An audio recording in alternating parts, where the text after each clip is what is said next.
کہ جناب رسول اللہ صلی اللہ علیہ وسلم رات کو جب تہجد کے لیے اٹھتے تھے جی تو آپ اس کی پوری کوشش کرتے تھے میرے اٹھنے سے ان کے آرام میں خلل نہ پڑے. انہیں کوئی تکلیف تو نہیں، اس لیے حضرت عائشہ فرماتی ہیں آہستہ سے دروازہ کھولتے تھے، جی آہستہ سے نیچے اترتے تھے. جی اور حضرت عائشہ چونکہ بہت زیادہ ذہین تھی جی اس لیے وہ کہتے ہیں میں تو جاگی بھی ہوتی تھی، میں دیکھ رہی ہوتی تھی کہ اللہ کے نبی علیہ السلام کتنی احتیاط برت رہے ہیں. تو ہمارا نبی اپنی بیوی ام المؤمنین حضرت عائشہ اور دوسری ازواج مطہرات کو اپنے اٹھنے سے تکلیف نہیں پہنچانا چاہتے، ان کی نیند میں خلل نہیں ڈالنا چاہتے ہیں، اور ہم مائک چلا کر کے سارے محلے کو پریشانی میں ڈال کر کے رکھیں.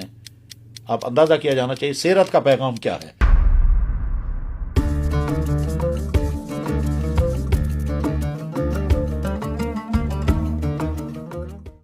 دیکھنے والوں کو میرا سلام، میں ناصر ہوں، اور آج رمضان کا چوتھا دن ہے، اور میں مفتی صاحب سے بات کر رہا تھا کہ وقت کتنی تیزی سے گزرتا ہے. میرے ساتھ ہیں مفتی نذیر صاحب. ہم بڑے خوش قسمت ہیں کہ یہ رمضان کے کچھ دن ہمارے ساتھ یہاں گزارتے ہیں اسٹوڈیو میں. یہ ہے انکیش مہندراز رمضان ڈائریز 2.0 اور یہ اس کا سیزن 2 چل رہا ہے. مفتی صاحب، ہم جب بات کرتے ہیں ہماری بات جو ہے وہ لوگوں سے مائک کے تھرو پہنچتی ہے اور لوگ سنتے ہیں، اور اس پہ کئی بار ہم نے سوشل میڈیا پہ بھی دیکھا ہے جو کہ الگ الگ علماء ہوتے ہیں وہ کہتے ہیں کہ لاؤڈ اسپیکر کا استعمال جو ہے وہ نہیں ہونا چاہیے، زیادہ نہیں ہونا چاہیے، اذان کے وقت ہونا چاہیے لیکن اتنا نہیں ہونا چاہیے. اس پہ آپ کیا کہیں گے؟ بسم اللہ الرحمن الرحیم.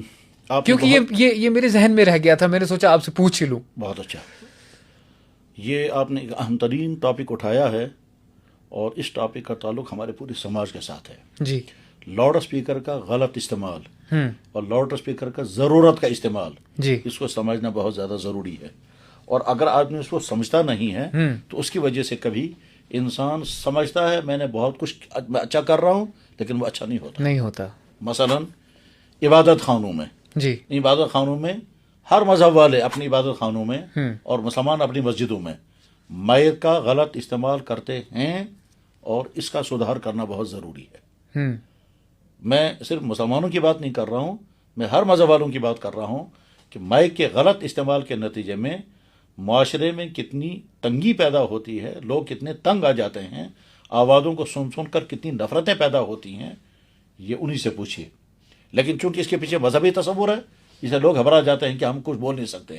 لیکن یاد رکھنا چاہیے مذہب اگر ہمیں عبادت کرنے کو کہتا ہے تو وہ تھوڑے ہمیں یہ کہتا ہے کہ لوگوں کو سنائیے آپ اپنی عبادت. میں اپنے مسلمان بھائیوں کی بات کرتا ہوں کہ اسلام نے ہم پر نماز لازم کی ہے، وہ نماز بندے اور اللہ کا تعلق ہے، وہ عوام کو نہیں سنانے کی چیز ہے. مسجد میں ہمیں واز کرنا ہے، یہ واز ان کو سنانا ہے جو مسجد میں بیٹھے ہوئے ہیں، ان کو نہیں ہے جو اپنے گھروں میں ہے، جو دکانوں پہ بیٹھے ہوئے ہیں.